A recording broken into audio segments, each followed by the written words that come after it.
Oke, shalom semua, selamat sore. Puji Tuhan, kita berkumpul kembali di hari Minggu ini.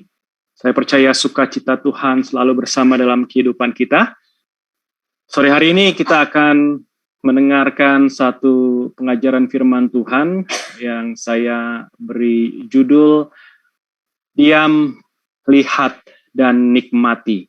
Ini diambil dari pembacaan Alkitab tadi yang kita sudah baca bersama-sama di Mazmur 27, tepatnya di ayat yang keempat, ya. Di ayat yang keempat berkata seperti ini, satu hal yang telah kuminta kepada Tuhan, itulah yang kuingini. Diam di rumah Tuhan seumur hidupku, menyaksikan kemurahan Tuhan dan menikmati bait-Nya. Ada kata di sana satu hal, tapi kalau saudara baca baik-baik, di sana dikasih dalam satu hal ini ternyata tidak berisi satu hal, dia berisi tiga hal. Ya, kalau saudara baca dengan menyimak dengan baik, sebenarnya agak aneh kok satu hal tapi isinya tiga. Ya, lihat ini. Satu hal yang telah kuminta kepada Tuhan, itulah yang kuingini. Diam di rumah Tuhan, lalu menyaksikan kemurahannya dan menikmati bait-Nya. Ini kan ada tiga hal. Jadi saya percaya di sini tiga hal ini harusnya menjadi satu kesatuan yang saudara harus lakukan bersama-sama. Jadi nggak hanya saudara pilih satu untuk diam aja atau untuk menyaksikan kemurahan Tuhan atau untuk menikmati, semuanya menjadi satu kesatuan. Oke. Yang pertama yang saya mau bahas tentang kata diam di rumah Tuhan. Ya, dari bahasa Ibraninya kata diam ini adalah di bahasa Inggris itu diterjemahkan menjadi to dwell atau to abide as a permanent resident. Seperti kita tinggal di Australia, kita diam di sini, ya. Dan kata diam ini juga berarti banyak, bisa berarti quiet, ya. Itu artinya kita in the state of rest, ya. To rest atau to settle in a peaceful way, ya. Atau in a prayer to God. Itu juga bisa berarti seperti itu, oke. Jadi artinya sangat banyak, tapi secara singkat ini berarti kita tinggal diam dalam hadirat Tuhan dengan berdoa, dengan penuh rasa damai sejahtera di dalamnya. Oke. Nah, problem mungkin buat kebanyakan orang percaya saat-saat ini begini. Kita bisa dibilang seperti nafsunya besar tapi tenaganya kurang. Ya, sering ada istilah nafsu besar, tenaga kurang. Ya, kita mengetahui apa yang harus kita lakukan, tapi kita tidak mampu melakukannya. Pernah nggak kita merasa seperti itu? Kita tahu nih, kita baca firman Tuhan, kita tahu firman Tuhan, tetapi susah sekali untuk melakukannya. Ya, akhirnya kita frustasi sendiri, akhirnya kita gampang terintimidasi dengan masalah hidup kita. Padahal kita tahu firman, kita tahu jalan keluarnya, kita tahu bagaimana cara mengatasinya, firman sudah disampaikan, firman kita baca, tapi tetap susah. Bilang, aduh susah ini nggak bisa. Memang firman bilang seperti ini, tapi kita susah. Itu yang dibilang nafsu besar tapi tenaganya nggak ada. Ya, nah menjadi seperti Yesus itu menuntut kita untuk memiliki gaya hidupnya Yesus. Ya, jadi kalau kita perhatikan gaya hidup Yesus, bagaimana dia selama 3,5 tahun dalam ministrinya, dalam quiet time-nya, Yesus itu tinggal diam dengan Bapanya untuk memperoleh kekuatan berjalan dan melayani. Ya, selama 3,5 tahun itu. Setiap selesai dia mengajar atau setiap selesai dia berkhotbah, kalau kita bisa bilang ya, dia mengajar murid-muridnya dan banyak orang, ada yang menarik. Yesus melakukan ini. Dia kembali untuk mengambil waktu berdoa sama Tuhan, bersaat teduh, tinggal diam di rumah Bapanya. Markus 1 ayat 34, Markus 1 ayat 34 menceritakan hal ini, salah satunya. Ya, ia menyembuhkan banyak orang yang menderita bermacam-macam penyakit, mengusir banyak setan. Ia tidak memperbolehkan setan-setan itu berbicara sebab mereka mengenal dia. Ayat 35. Pagi-pagi benar, waktu hari masih gelap, ia bangun dan pergi keluar, ia pergi ke tempat yang sunyi dan berdoa di sana. Nah, ini menceritakan bagaimana Yesus tahu bahwa tinggal diam, bagaimana kita menyediakan waktu itu penting untuk Tuhan. Nah, manusia menjadikan kesibukan alasan untuk nggak bisa bersekutu bersama Tuhan. Sibuk dari pagi sampai sore, ada sibuk ini, sibuk itu. Tapi Yesus malah justru menjadikan kesibukannya untuk dia mempunyai alasan berhubungan dengan Bapa. Waktu dia saking sibuknya, dia tahu, oh waktu saya sangat sibuk, malah saya harus tinggal diam dalam hadirat Bapa. Untuk apa? Untuk mendapatkan kekuatan baru. Untuk sinkron dengan kehendak Bapanya. Kalau kita sibuk dengan aktivitas keseharian kita, tapi jarang atau tidak pernah tinggal diam di rumah Tuhan, kita pasti dijamin sedang mengandalkan kekuatan kita. Karena kita nggak bertemu sumber kekuatan itu. Yesaya 30 ayat 15 bilang seperti ini. Sebab beginilah firman Tuhan Allah yang Maha Kudus, Allah Israel. Dengan bertobat dan tinggal diam, kamu akan diselamatkan. Dalam tinggal tenang dan percaya, terletak kekuatanmu. Lihat di sana, terletak kekuatan kita. Nah, hari perhentian yang sering juga dibilang hari Sabat atau hari istirahat adalah hari di mana kita bisa bersekutu, di mana kita bisa jalin hubungan dengan Tuhan secara khusus. Tapi hari perhentian juga berarti bahwa di saat-saat sibuk kita, di saat-saat kita sibuk, malah kita butuh hari perhentian lebih lagi. Jadi hari perhentian itu hari istirahat bukan karena kita punya extra time, kita beristirahat, bukan. Waktu kita lebih sibuk, malah kita harus beristirahat dalam Tuhan.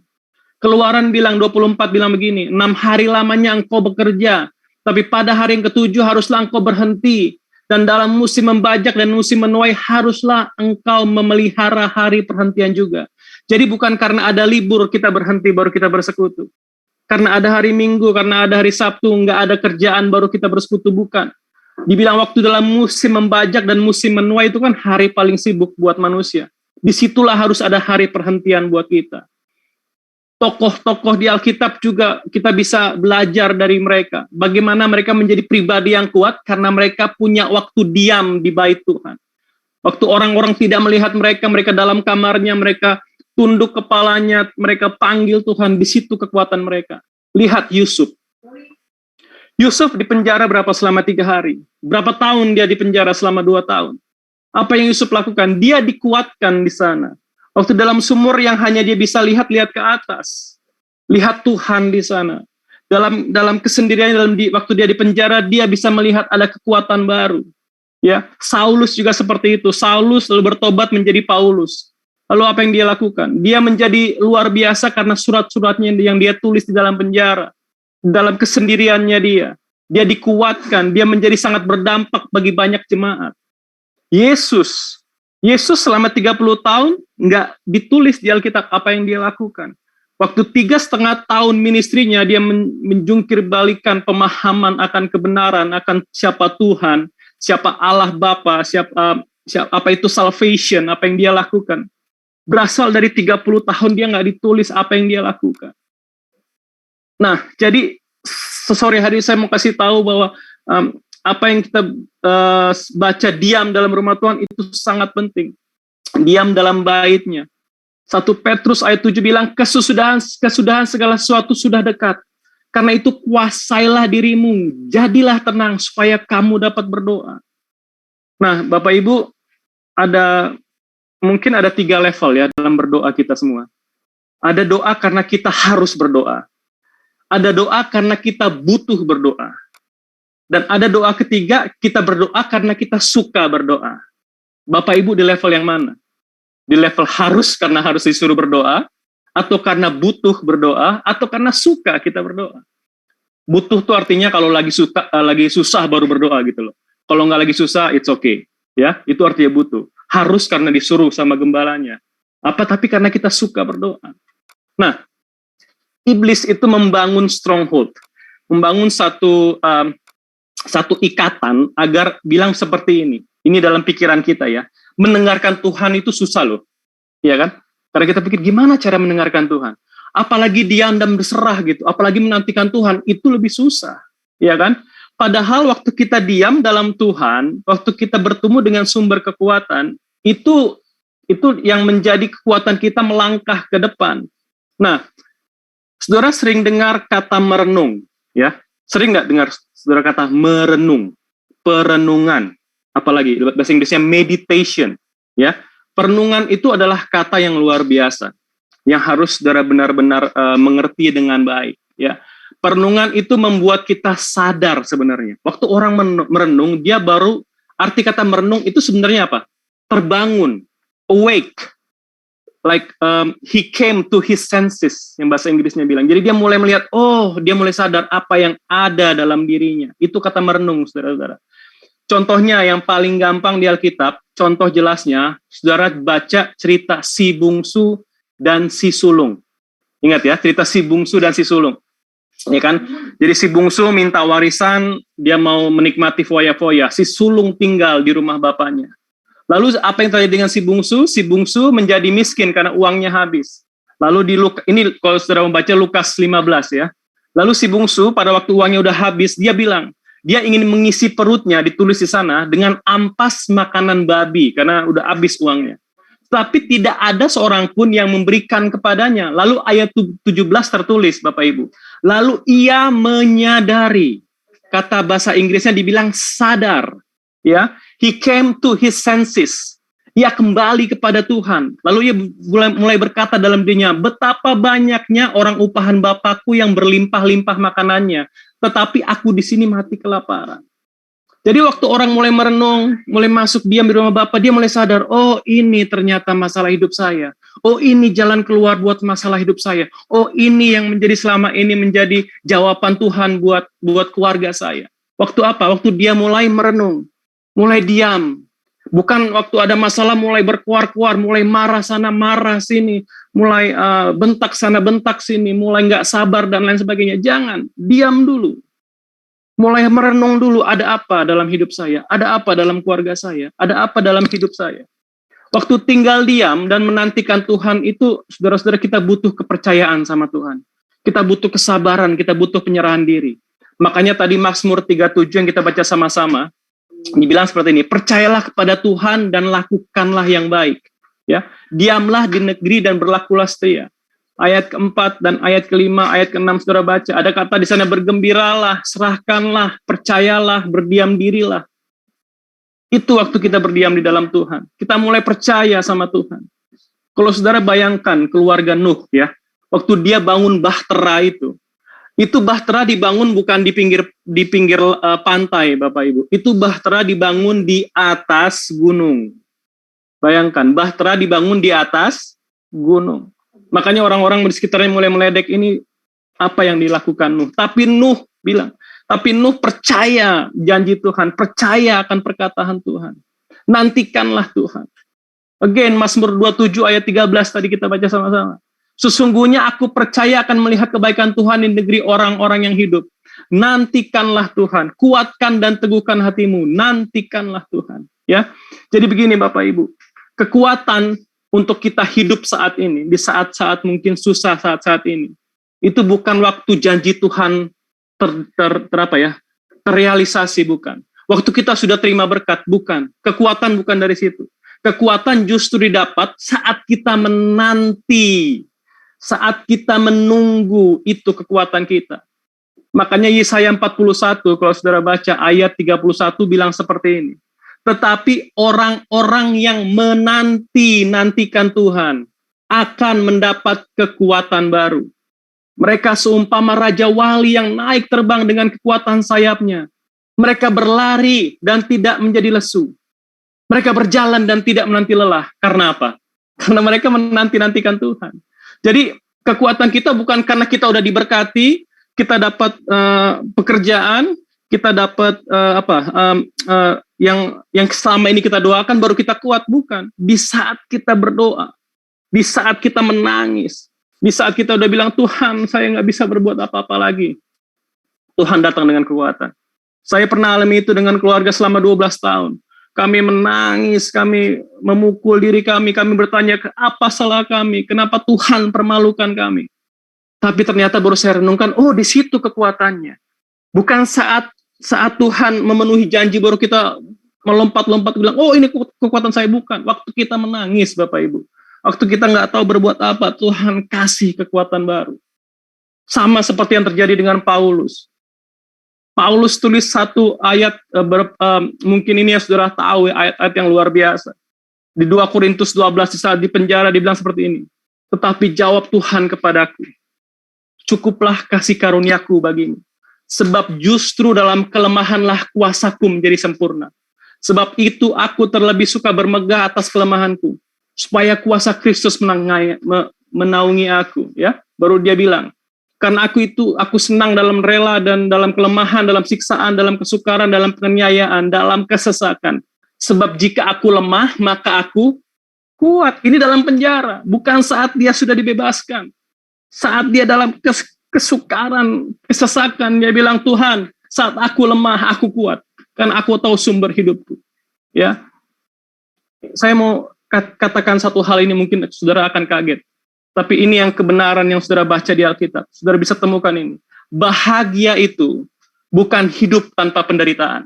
Saya ulangi. Bahagia itu bukan hidup tanpa penderitaan. Bahagia itu karena kita hidup bertekun dan bersabar melalui penderitaan. Ya. Bukan tanpa hidup pasti ada penderitaan. Kalau saudara berarti mengartikan bahagia itu hidup tanpa penderitaan, saudara nggak akan bahagia. Karena emang di dalam dunia ini semua penderitaan, semua masalah. Tapi kita bilang bisa berbahagia karena apa? Kita bertekun, kita sabar melalui semua penderitaan. Yakobus 5, 7-11 saudara baca. Di sana dibilang, sesungguhnya kami menyebut mereka berbahagia, yaitu mereka yang telah bertekun. Ya. Yang berbahagia apa? Yang telah bertekun, yang telah melalui semuanya itu. Oke? Itu yang pertama, diam. Diam dalam bait Tuhan. Yang kedua, melihat kemurahannya, menyaksikan kemurahannya. Diam, dan sekarang yang kedua, lihat. Nah, kata lihat ini, dalam bahasa Hebrew-nya chazah ini, itu artinya dalam bahasa Inggris lebih gampang, to have a deep vision, to fix the eyes in a steady look. Apalagi, look with eagerness, look with curiosity, wondering, gazing. Ya, kalau saudara anak-anak kecil sering dibilang, yuk kita stargazing, yuk. Stargazing itu kita melihat ke atas, melihat bintang-bintang yang bagus dengan curiosity, wah bintangnya bagus, itu stargazing kan, melihat secara mendalam. Nah, ini saya mau sampaikan kepada saudara, marilah kita melihat dan mengerti secara mendalam tentang ini, kedaulatan Tuhan. Karena ini penting Bapak Ibu. Rencana dan kehendak Tuhan tidak akan pernah berubah karena apa yang terjadi dalam hidup kita. Waktu kita jatuh dalam dosa, rencana Tuhan gak gagal. Waktu kita gagal dalam berbisnis, kita di redundant, kita mendapat pengurangan dari perusahaan, kita harus berhenti bekerja karena ada segala macam hal. Tuhan tidak akan pernah gagal, dan Tuhan tidak gagal di situ. Kita gagal dalam hubungan, gagal dalam pernikahan, kita salah membuat keputusan, Tuhan tidak pernah gagal. Tuhan selalu berhasil dalam hidup kita. Ayub bilang di Ayub 42, jawab Ayub kepada Tuhan, aku tahu bahwa engkau sanggup melakukan segala sesuatu dan tidak ada rencanamu yang gagal. Bayangkan, buat umat Israel, Yosua bilang juga di sana, semua yang baik yang dijanjikan Tuhan kepada kaum Israel, tidak ada yang tidak dipenuhi. Semuanya terpenuhi, walaupun Israel banyak gagal. Walaupun bangsa Israel bersungut-sungut, tapi rencana Tuhan tidak gagal. Jadi kalau dalam kehidupan saudara merasa ada yang gagal, ada yang nggak sesuai dengan pengharapan saudara, Tuhan tidak pernah gagal dalam hidup saudara. Tuhan tetap dengan rencananya. Tuhan akan memberikan sesuatu yang baik buat hidup saudara. Kalau saudara kena sakit penyakit, saudara gagal, tidak. Tuhan bisa sediakan kesembuhan. Tuhan bisa sediakan jalan keluar.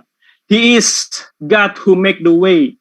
Walaupun nggak ada, there is no seems to be no way. He is the God who make the new way for you. Ia membuat jalan-jalan di padang gurun buat saudara. Ia membuat sungai-sungai di padang belantara. Ya, Yusuf bilang di saat-saat yang kritis dalam hidupnya, memang mereka telah mereka-rekakan yang jahat terhadapku, tapi Tuhan, Allah telah mereka-rekakan kebaikan. Ya, kalau ada yang jahat dalam hidup kita yang tidak baik, Tuhan tetap baik dalam hidup kita. Makanya kita harus pahami kedaulatan Tuhan. Ya, Tuhan itu mengatur semua dalam waktunya, dalam kesempurnaannya. Tuhan tidak pernah terlalu awal, Tuhan tidak pernah telat. Tuhan selalu tepat waktunya. Kita yang sering salah. Kita bilang, aduh kecepatan, aduh terlalu lambat. Tuhan tidak pernah terlalu lambat atau terlalu cepat. Ya, kita harus pahami dengan baik-baik. Karena apa? Waktu kita mulai bersabar dan menanti, kita tahu, oh Tuhan berdaulat dalam hidup kita. Jangan disibukkan dengan hiruk pikuk dunia ini saat ini Bapak Ibu ya. Teknologi yang modern dengan segala macam hal yang saudara hadapi saat ini, harus semua serba cepat. Manusia terbiasa dengan hidup cepat. Akhirnya apa? Mereka nggak sanggup untuk menunggu waktu Tuhan. Iblis suka yang namanya kata ini, shortcut. Karena apa? Iblis tahu kalau orang mulai diproses, orang mulai menikmati, orang mulai menyaksikan kemurahan Tuhan, mereka mendapat kekuatan. Iblis nggak suka itu. Makanya manusia berkenalkan dengan kata shortcut itu. Apa-apa shortcut, bekerja shortcut, kehidupan mau shortcut cepat kaya, mau dapat uang shortcut semua. Akhirnya apa? Kita gagal.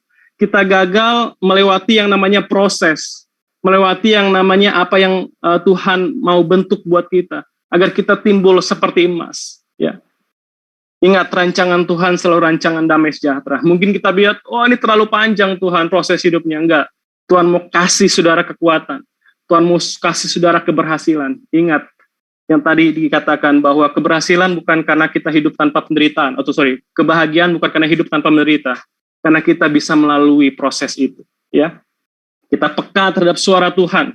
Waktu kita mulai menyaksikan kemurahan Tuhan, peka sama suaranya, mendengar suaranya. Seperti waktu gembala memanggil domba-dombanya. Domba-dombanya mengenal itu suara gembalanya. Ya, dia tahu, oh ini suara Tuhan. Terus melihat, terus mendengar dengan baik. Oke, banyak orang malas untuk menikmati masa penantian ini. Banyak orang merasa, aduh, kok lama ya prosesnya. Kok lama ini pandemi. Padahal Tuhan mau, pandemi ini saudara nikmati baik-baik. Bagaimana saudara tinggal diam, bagaimana saudara menyaksikan kemurahan Tuhan. Di saat-saat susah sekalipun. Nah, ini yang saya mau katakan. Mungkin ibu-ibu mengerti kata ini. Dandan. Apa itu dandan? Dandan seharusnya tahu dong, bukan dandang ya, dandang buat ngerebus makanan, bukan, dandan. Ya, nah saya menarik, saya ada satu perenungan yang saya coba merenungkan, bagikan buat saudara. Jadi gini, dandan itu butuh waktu kan. Bapak-bapak pasti tahu lah kalau ibu-ibu mau ke pesta atau kemana mereka lagi dandan, jangan pernah diganggu, itu bisa dari 1 jam atau bisa jadi 6 jam. Karena dandan butuh waktu, ada waktu khusus buat mereka dandan. Nah Matius 6:30 bilang seperti ini. Jadi jika demikian, Allah mendandani rumput yang di ladang, yang hari ini ada, besok dibuang ke dalam api. Tidakkah ia terlebih lagi mendandani kamu, hai orang yang kurang percaya? Nah, kata dandan di sana, itu butuh waktu Bapak Ibu. Waktu Tuhan bentuk mendandani kita, ada waktu di dalamnya. Ada waktu pasang ini, eyelashes, ada pasang ini, itu kan butuh waktu kan. Ibu-ibu harus mengerti ini, dandan itu butuh waktu. Nah, waktu Allah mendandani kita juga, iya butuh waktu. Dan kita harus nikmati itu. Waktu Tuhan dress kita, clothes kita, itu butuh waktu biar kita dewasa di dalamnya, Bapak Ibu. Yang terakhir, diam lihat, yang terakhir menikmati baitnya. Ini jadi satu kesatuan ya, jangan pernah kita ambil hanya diam aja, tapi kita nggak lihat, tapi ini jadi satu, jadi lihat, dia melihat dan nikmati. Yang terakhir menikmati. Menikmati itu dari kata Hebrew bakar, artinya to admire, to consider, to search. Ya, belajar menikmati saat-saat ini, saat-saat penantian, saat-saat gini. Karena gini, salah satu tipu muslihat iblis Bapak Ibu, membuat kita menjadi sangat sibuk, akhirnya lupa menikmati bait Tuhan. Konsep perjanjian lama itu semua tentang menantikan. Tapi konsep perjanjian baru, kalau saudara baca, itu sudah masuk ke dalam menikmati. Jadi perjanjian lama itu menceritakan tentang Yesus, kan, penantian kedatangan Yesus. Tapi di perjanjian baru, itu udah menikmati bersama Tuhan Yesus, keselamatan, dan lain sebagainya. Itu kita harus nikmati. Jadi kalau di perjanjian lama ada penantian, ada menikmati. Maka saudara jangan terus tinggal dalam penantian. Saudara juga harus nikmati. Intim bersama Tuhan, nikmati waktu-waktu Tuhan. Karena kalau saudara jangan berpikir Tuhan gak nikmati kita, Tuhan mau nikmati kita. Makanya Yohanes 17 ayat 24, ini doa Yesus kepada Bapaknya, dia bilang seperti ini, ya Bapa, aku mau supaya dimanapun aku berada, mereka juga bersama-sama dengan aku. Artinya apa? Tuhan juga mau nikmati kita. Tuhan mau nikmati keberadaan kita. Tuhan mau nikmati kita ini, Tuhan mau nikmati. Tuhan sayang sama kita. Sama kita menikmati istri kita. Istri menikmati suaminya. Kita menikmati anak-anak kita. Anak-anak kita menikmati orang tua. Tuhan juga mau menikmati kita. Di mana Tuhan menikmati kita? Ya saat kita diam itu. Saat kita lihat, saat kita nikmati bersama Tuhan. Saat kita nikmati apa yang Tuhan berikan. Ya, bagian yang terbaik di saat krisis ini apa? Kita duduk diam, kita nikmati yuk sama-sama Tuhan. Seperti Maria duduk di kaki Tuhan, mendengarkan perkataannya. Si Marta lagi sibuk bikin teh dan lain sebagainya. Lalu Marta bilang, Tuhan, Tidakkah engkau peduli bahwa saudaraku itu membiarkan aku melayani seorang diri? Marta kehilangan fokusnya, tapi Maria tetap duduk diam. Dengarkan suara Tuhan. Mau tahu Tuhan mau apa? Ya, waktu Daud dalam satu krisis yang sangat berat. Dia pulang ke Ziklag, ternyata Ziklag tempat di mana istri dan anak-anaknya tinggal dan semua pendukungnya tinggal di situ udah dibakar habis sama musuhnya. Waktu Daud pulang, semua saudara baca di 1 Samuel 30, 1-25 tentang Ziklag yang terbakar ini. Tampak kota itu terbakar habis, istri, anak-anak mereka, laki-laki, perempuan ditawan, dibawa. Waktu Daud pulang, semua pasukan Daud menangis. Mereka menangis, memukul-mukul diri mereka. Bahkan mereka berteriak sampai mereka udah nggak bisa berteriak. Bahkan pendukungnya Daud, pasukannya Daud mau melempar Daud dengan batu. Karena mereka bilang, Daud nggak bisa kasih jalan keluar. Istri anak kita diambil. Tapi apa yang Daud lakukan? Di 1 Samuel 30 ayat ke-6 di sana dibilang, tetapi Daud menguatkan kepercayaannya kepada Tuhan. Saya berharap saat-saat ini saudara menguatkan kepercayaan saudara kepada Tuhan. Karena ini penting. Di saat krisis ini, bukan berteriak sana berteriak sini. Tapi mari kita kembali kuatkan kepercayaan kita ya. Kita tunggu komando dari Tuhan, Tuhan mau apa. Yesaya 40 bilang, those who wait for the Lord will renew their strength. Ya, they will shall change and renew their strength. Oke, mari kita andalkan kekuatan dari Tuhan. Jangan seperti cerita Saul. Ya, Saul disuruh tunggu sama Tuhan. Saul tunggu, tapi Saul nggak mau nunggu. Terlalu lama waktu Tuhan. Saul ambil keputusan, dia bakar itu bakaran persembahan Tuhan. Akhirnya apa? Saul gagal di mata Tuhan. Saul dibilang foolish, perbuatanmu itu bodoh. Ya, saat ini tunggu waktu Tuhan, dengarkan dia baik-baik. He is our shepherd. Ya, our big boss. Ya, provider buat kita. Semua perintah berasal dari dia. Makanya gembala dibilang apa? Mazmur 23. Mazmur Daud. Tuhan adalah gembalaku. Takkan kekurangan aku. Ayat 2. Ia membaringkan aku. Ia membimbing aku. Ia menyegarkan jiwaku. Ia menuntun aku. Semuanya dari Tuhan. Ya, kita berbaring kita dari Tuhan, kita dibimbing kita dari Tuhan, kita segar karena kita dari Tuhan, kita dituntun karena dari Tuhan, bukan dengan karena kita. Ya, Tuhanlah sumber berkat saat ini, saudara. Bukan usaha manusia. Bahkan saya tutup dengan satu ayat ini, Mazmur 127. Ya, Mazmur 127 menjadi satu perenungan yang baik di saat krisis ini. Mazmur 127 ayat 2. Kalau saudara mau tulis silahkan. Baca baik-baik malam hari ini. Mazmur 127 ayat 2. Ternyata bagaimana Tuhan memberkati kita itu luar biasa. Bukan karena kita kerja pagi pulang malam baru semua menjadi beres, bukan. Tapi baca ini baik-baik. Mazmur 127 ayat 2. Sia-sialah kamu bangun pagi-pagi dan duduk sampai jauh malam, dan makan roti yang diperoleh dengan susah payah. Sebab ia memberikannya kepada yang dicintainya pada waktu tidur. Bukan berarti udah tidur aja nggak usah kerja, bukan. Bukan. Tapi apa? Nikmati. Nikmati apa yang Tuhan berikan, nikmati kebersamaan sama Tuhan. Anyway, di situ Tuhan berikan kekuatan, di situ Tuhan berikan berkat. Kerja tetap kerja.